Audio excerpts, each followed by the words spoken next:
علی کے ساتھ ہے. وفات رسول کے بعد جب علی رسول کو تجہیز تکفین کر رہے تھے تو حق علی کے ساتھ ہے, کسی اور کے ساتھ نہیں ہے. رسول کے وفات کے بعد اگر 23 سال تک علی نے گوشہ نشینی کی ہے تو حق علی کے ساتھ ہے. گوشہ نشینی کے بعد جب علی میدان جمل میں گئے تو حق علی کے ساتھ ہے. میدان صفین میں گئے تو حق علی کے ساتھ ہے. میدان نہروان میں گئے تو حق علی کے ساتھ ہے. جدھر جدھر علی ہے ادھر ادھر حق ہے. جہاں جہاں علی ہے وہاں وہاں حق ہے. جس جس مقام پہ علی ہے اس مقام پہ حق ہے. اب اگر علی نے کسی سے جنگ کی ہے تو حق علی کے ساتھ ہے. اب علی نے اگر کسی کافر کو مارا ہے حق علی کے ساتھ ہے. اب علی نے کسی منافق کو مارا ہے حق علی کے ساتھ ہے. جو بھی علی کے مقابلے میں آئے گا وہ باطل ہوگا. کوئی مرد علی کے مقابلے میں آئے گا وہ بھی باطل ہوگا. کوئی عورت علی کے مقابلے میں آئے گی.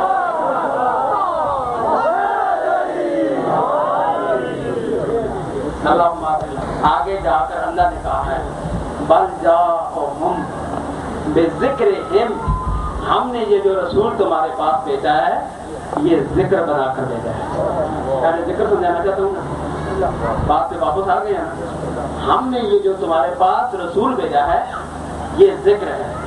اب پتہ چلا رسول ذکر ہے, جو رسول کے اہل ہیں وہ اہل ذکر ہے. وجہ ہے یا نہیں بھائی؟ آپ سمجھ آ رہی ہے؟ آپ کو سمجھ آ رہی ہے نا؟ آپ پھر یاد کر رہا ہوں. رسول ہے ذکر, اور جو رسول کے اہل ہیں وہ ہے اہل ذکر. قرآن میں 2 مقام پر اللہ نے ذکر کا لفظ استعمال کیا, ایک رسول کے لیے اور دوسرا یہ کہا کہ ہم نے اس ذکر کو نازل کیا, ہم ہی اس کی حفاظت کرنے والے ہیں. ہم نے ذکر کو نازل کیا ہے, ہم ہی اس ذکر کی حفاظت کرنے والے ہیں. ایک قرآن کو ذکر کہا گیا ہے, ایک رسول کو ذکر کہا گیا ہے. اب اہل ذکر وہ ہوگا جو قرآن کا بھی وارث ہوگا, جو رسول کا بھی وارث ہوگا. جو قرآن کا بھی اہل ہوگا, جو رسول کا بھی اہل ہوگا. اب رسول کا اہل کون ہے؟ کیا رائے گنج کا مولوی رسول کا ہے؟ مولوی علم خور رسول کا ہے؟ لوگوں پر کفر کے مادے لگانے والا رسول کا ہے؟ لوگوں کے نکاح خراب کرنے والا رسول کا ہے؟ تو یہ آئیے نہیں ہے, جگہ پر سنا کرو, کچھ باتیں سن لیا کرو. حلالے نکلوانے والا رسول کا اہل ہے, تو جو ہے یا نہیں؟ اب رسول کا اہل کون ہے؟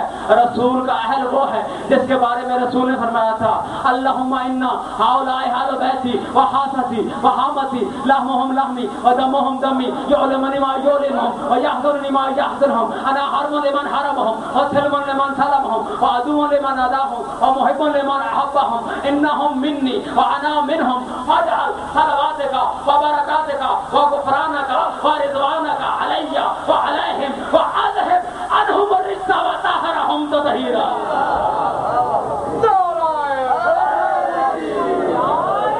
پروردگار عالم یہ میرے اہل ہے, یہ میرے اہل بیت ہے, یہ میرا خون ہے, یہ میرا جسم ہے, یہ میری روح ہے, یہ مجھ سے ہے, میں ان سے ہوں.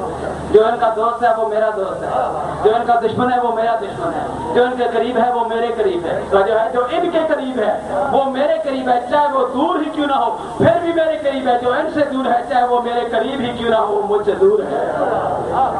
ایک ہے یہ.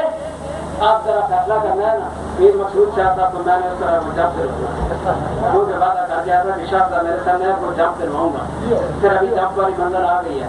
اللہ نے کہا کہ آدیان پر حق وہ ہوتے ہیں جن پر وحی نازل ہوتی ہے, جو وحی کے تابع ہوتے ہیں. اب اللہ نے قرآن میں کہا کہ وحی ایک طرح کی نہیں ہوتی, وحی بھی 2 طرح کی ہوتی ہے. وحی ایک طرح کی نہیں ہوتی, وحی بھی 2 طرح کی ہوتی ہے. ایک ہوتی ہے رحمان کی وحی, ایک ہوتی ہے شیطان کی. ہر وحی والا بھی ہادی نہیں ہوتا, ہر وحی والا بھی ہادی نہیں ہوتا. آپ ایسے ہی نہ کہہ دینا کہ اپنے پاس سے جملہ کہہ دیا ہے اس کو باطل کہو. یہ نہیں ہو سکتا کہ حق بھی رضی اللہ, باطل بھی رضی اللہ, قاتل بھی رضی اللہ, مقتول بھی رضی اللہ, یزید بھی رضی اللہ, حسین بھی رضی اللہ, معاویہ بھی رضی اللہ, علی بھی رضی اللہ. یہ تم نے